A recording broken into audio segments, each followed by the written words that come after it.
Hello, my friends. Welcome back to the Maybe Mindful podcast. I'm your host, Hannah Mae, and I have some really big news, and it's kind of bittersweet, but it's also really exciting, and I'm going to tell you why. There's always two sides to every coin. So this is going to be my last episode for a little while. I don't know how long. I don't know if I'll come back to this. I might recreate it. I don't know what it's going to look like. I know that 2 days ago, an intuition came in, and it was just information that just came in and landed, and it was very clear in my system. It's time to stop. Totally neutral, because that's how intuition works. It doesn't create an emotion. Although now that I've really accepted it and I'm sort of following those marching orders, I'm feeling a lot of lightness, and I'm feeling excited because I feel like some space is needed for something new. I don't know what that is yet, but it's giving me like butterflies in my solar plexus. That's the best way I know how to explain it. And it feels like fresh air. I'm so grateful for this space. I'm so grateful, first of all, to my mentor and teacher who said, you need to do a podcast. And I just said, okay. I'm so grateful for my listeners. I'm grateful for you. I'm grateful for your feedback.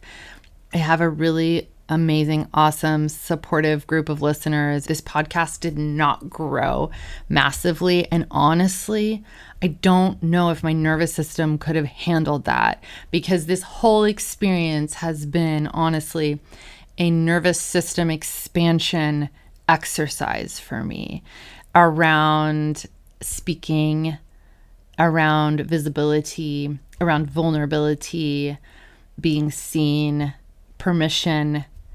And not just that, but like completing thought loops, because y'all don't know how neurodivergent I am. I'm so ADHD, and this has been a real process.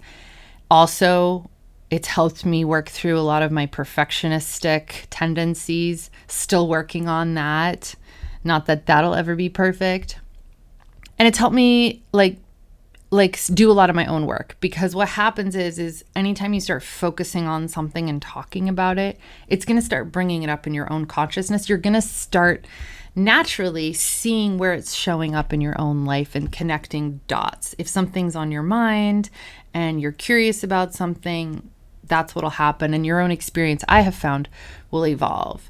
So this podcast has been such a gift, honestly. And it's a bridge.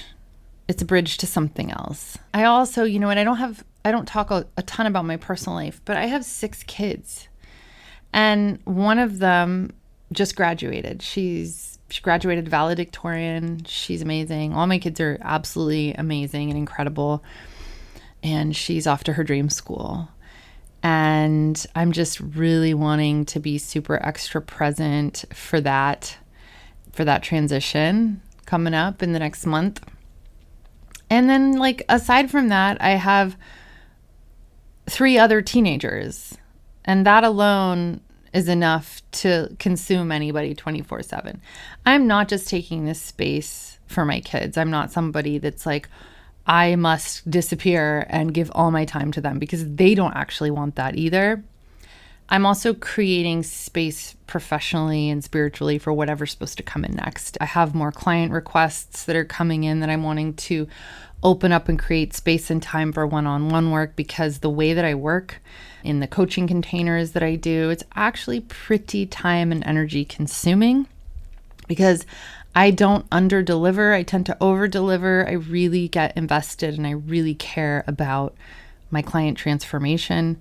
I'm running these Awaken self-hypnosis training groups, which have been beautiful and really powerful, and I'm going to keep doing those. And then we'll see what creativity inspires from here.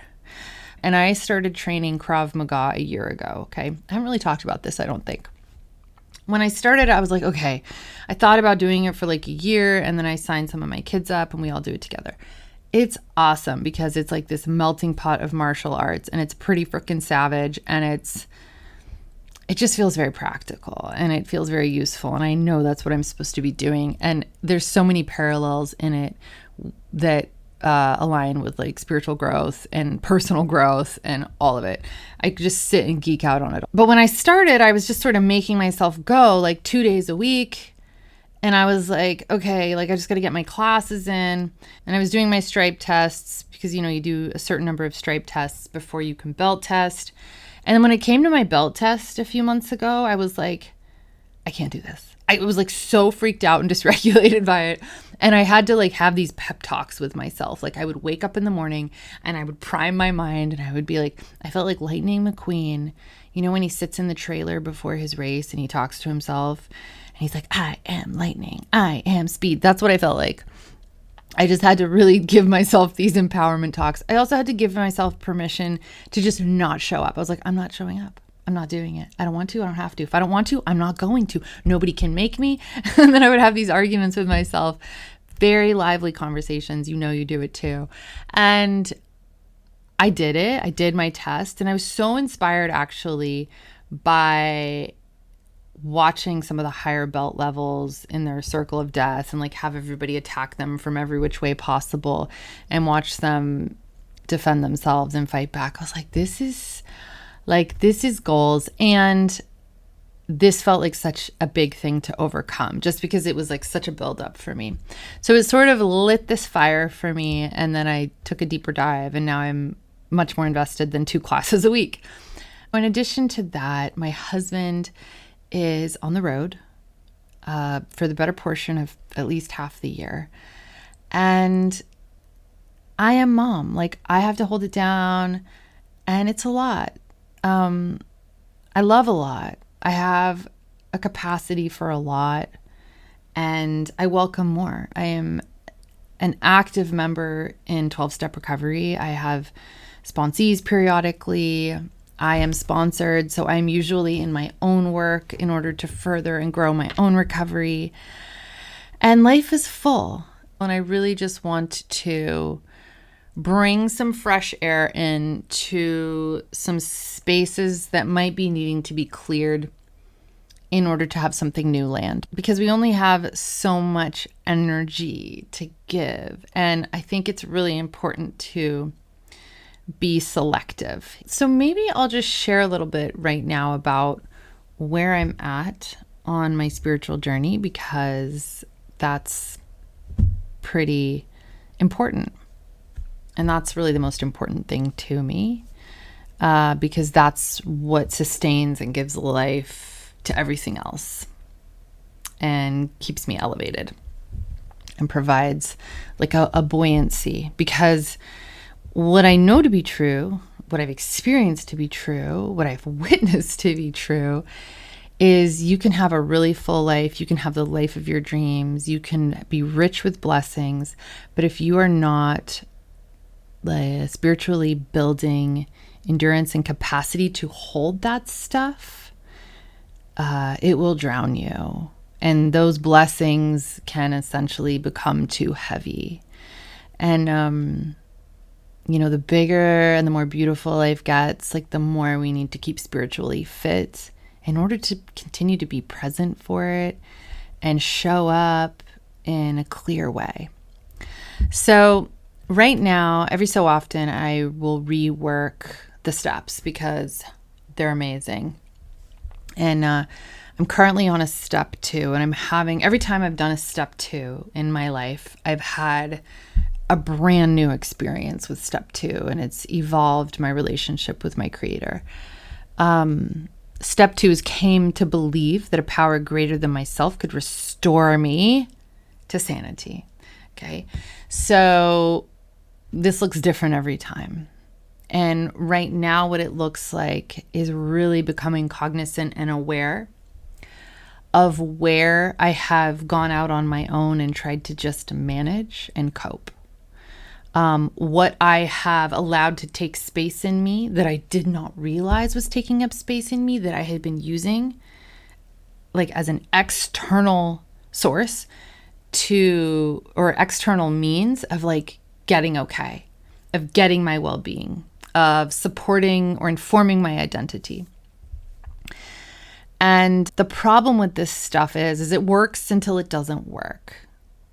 it starts creating problems. It starts breaking because those external means, whether it's validation, accolades, like whether it's, success, money, whatever that is, relationships, like whatever, those are impermanent and transitory. So if you rely on those things, then maybe it's fine for a season, but eventually, because they're not eternal, they will start to break down and they'll start to do you a disservice, and the need will start to outweigh the solution that they provide. Does that make sense? So this is when things start breaking and we start like getting feedback in our system, like short circuiting, like not okay, not okay. And we need something more. And so I have just been looking more deeply at the nuance of what has been taking up space in me, because whatever I'm giving power to occupy in me, I am edging God out of that space. And the thing about God that's so amazing is that he's so respectful and he doesn't ever enter by force. He waits for us to open the door. We have to open the door from the inside.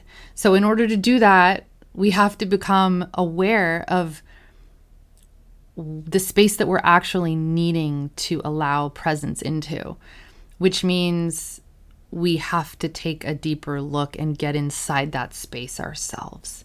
So we can't stay avoidant. We can't stay externalized. We have to actually pull off those things. There could be some withdrawal in that. And that's a transitional process. It can be really uncomfortable, and then drawing inward to get to that space where we're willing to do something differently. So most recently I had what I would call, for the first time ever that I could like sum up in this way, a real ego surrender. I've had many surrenders in my life, many surrenders. And they've always empowered me greatly.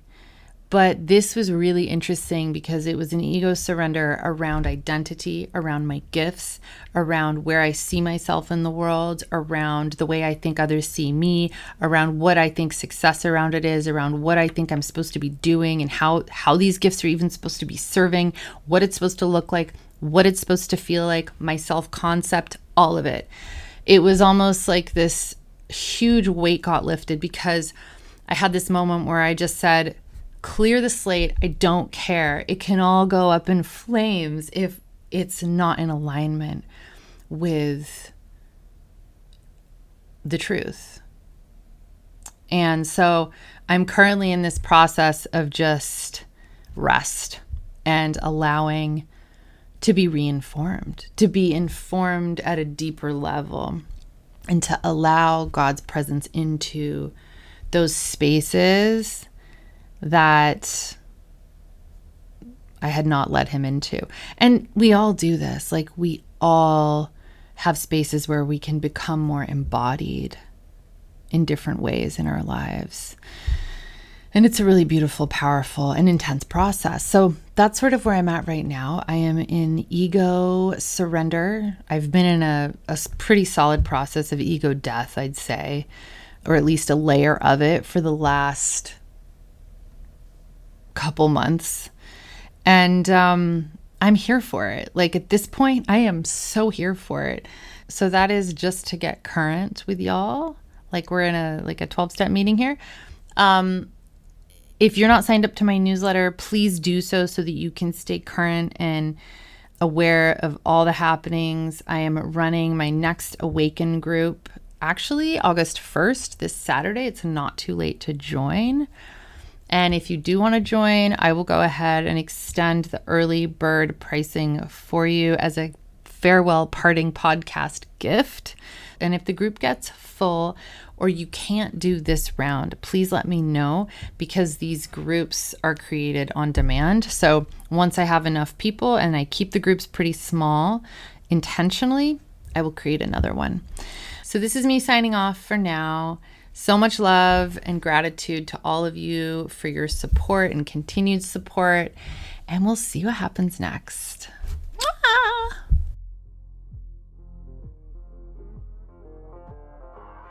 Thank you for tuning in to the May Be Mindful podcast. If you enjoyed today's episode, don't forget to subscribe and leave us a review. Your feedback helps us grow and improve. For more information, resources, and exclusive content, visit our website at maybemindful.com or go ahead and follow us over on Instagram at maybemindful. If you enjoyed this week's episode, please give me a follow, screenshot the episode, and go ahead and tag me until next week when I bring you another thought-provoking and inspiring topic. Until then,